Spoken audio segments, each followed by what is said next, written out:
हमें सबकी इज्जत करनी है और सबका हमें नाम लेना है और सब मिलकर रहना है। कोई अगर दूरी फैलाए तो दूरी को दूर करना है। और जैसा कि हमारे बड़े मौलाना अरशद नकवी फरमाया करते हैं कि इस वक्त हालात में है बहुत से मुसलमान भाई मुसलमानों की तरफ करते हैं, मुसलमानों को झगड़ा बताते हैं, सेकुलर बहुत से लोग हैं। इसलिए आपको चाहिए तमाम हिंदू भाई जो नारा था कि हिंदू मुस्लिम साथ चलो, हाथ में लेके हाथ चलो, हाथ में लेके हाथ चलो, हिंदू मुस्लिम साथ चलो। इसलिए हम लोगों ने ये तय कर लिया है।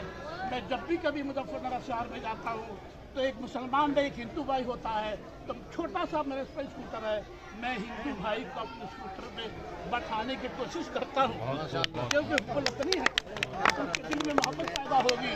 मुसलमान तो सोचेगा कि वैसे बैठा लिया, लेकिन बहुत से शुक्रगुजार होते हैं। इसलिए मेरी अगर आज भी देश को जरूरत पड़े और एक छोटे बच्चों अगर आज भी मोदी जी और योगी जी हमारे देश के लोग ये कहें कि तुम सब लड़के जो पाकिस्तान की तरफ से हिंदुस्तान की तरफ से चले जाओ और तुम्हें मुकाबला करना पाकिस्तान जब से बढ़ता रहा है, चीन तुम्हारी जमीन को कब्जाना चाहता है, इस वक्त तुम्हारी जरूरत है, तो इंशाअल्लाह हमारे तलबा जाएंगे और सबसे पहले इंशाअल्लाह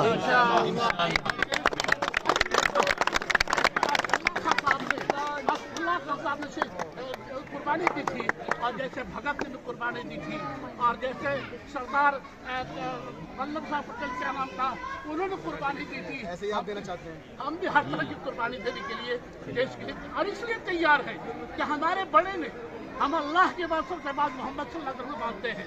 वो ये कह गए थे कि हुब्बुल वतन मिनल ईमान, कि वतन की मोहब्बत ईमान का हिस्सा है। तो चूंकि उनकी हम बात मानते हैं, इसलिए हमें अगर नहीं मोहब्बत करेंगे अपने नबी की नाफरमानी करेंगे। इसलिए हम नबी की नाफरमानी नहीं कर सकते। हम देश के गद्दार भी नहीं बन सकते, अपने नबी को भी नहीं छोड़ सकते। नबी की बात करने के लिए हमें इस वतन से मोहब्बत है। इसलिए कहते हैं कि सारे जहां से अच्छा हिंदुस्तान होगा, कोई अमेरिका और जापान और पाकिस्तान, लेकिन हमें ये महबूब है क्योंकि यहाँ की जमीन हमें खाना रोजी देती है, यहाँ की फिजा में हम रहते हैं, यहाँ की सड़क इस्तेमाल करते हैं। इसलिए जो हमें इसराइल मोहब्बत है और मोहब्बत होनी चाहिए। देश को जब भी जरूरत पड़ेगी, हमारा देश कलीमुल्लाह को याद कर सकता है। सबसे पहले कुर्बानी देने के लिए मैं